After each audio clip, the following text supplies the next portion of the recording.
Посмотрите, что творят. Вот. Еще и смотрите, кого пенсионера нашли, слабого человека, уроды, блядь.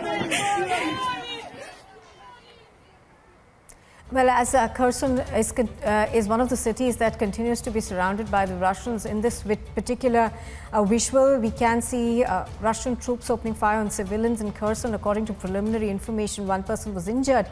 This comes even as Russia, of course, continues to time and again say that it is not attacking civilians and that its only objective is to change the leadership in Ukraine. These visuals, of course, are coming to you from Kherson, which remains under attack from the Russians.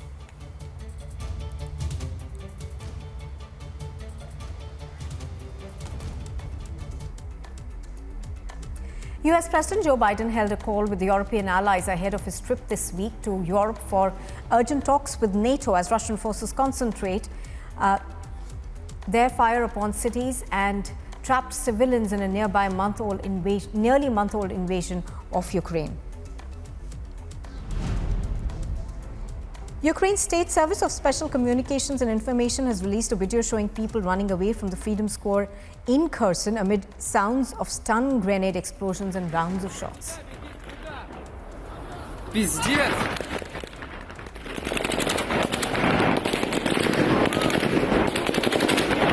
Пизда! The leaders of Poland and the Netherlands have discussed further sanctions on Russia for its war against Ukraine. The two prime ministers discussed banning imports of Russian oil and gas and closing European ports of Russian ships. Accept this kind of aggression against a sovereign democratic nation. And these are not empty words. We are showing we are willing to put our money where our mouth is. Take the sanctions we have imposed, which are really hitting the Russian regime at this moment very hard. And of course the arms we are also supplying to Ukraine.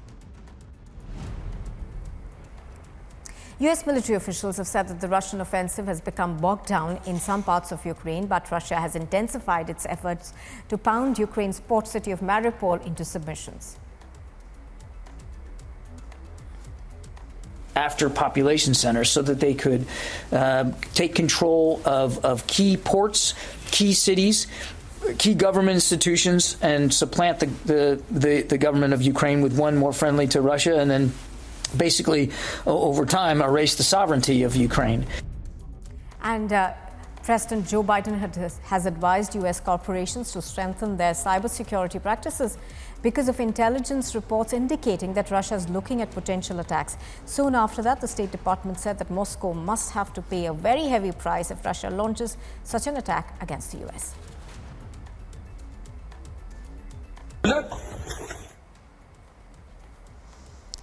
And as we continue to bring you the latest updates from Ukraine, Kharkiv, of course, continues to be under Russian offensive. Now, in this particular visual, we can see that there's been an explosion in this area and people are running helter-skelter to save themselves.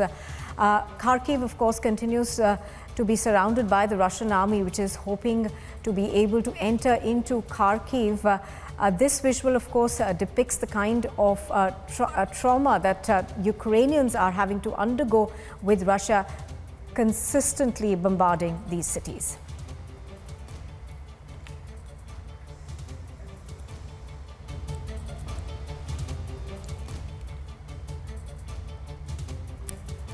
Now, with Russia's war against Ukraine entering day 27, Ukrainian cities continue to suffer one after another, and Ukraine's second largest city of Kharkiv is the latest to now come under attack. Here's more on the scale of destruction and the loss that has been caused in Kharkiv.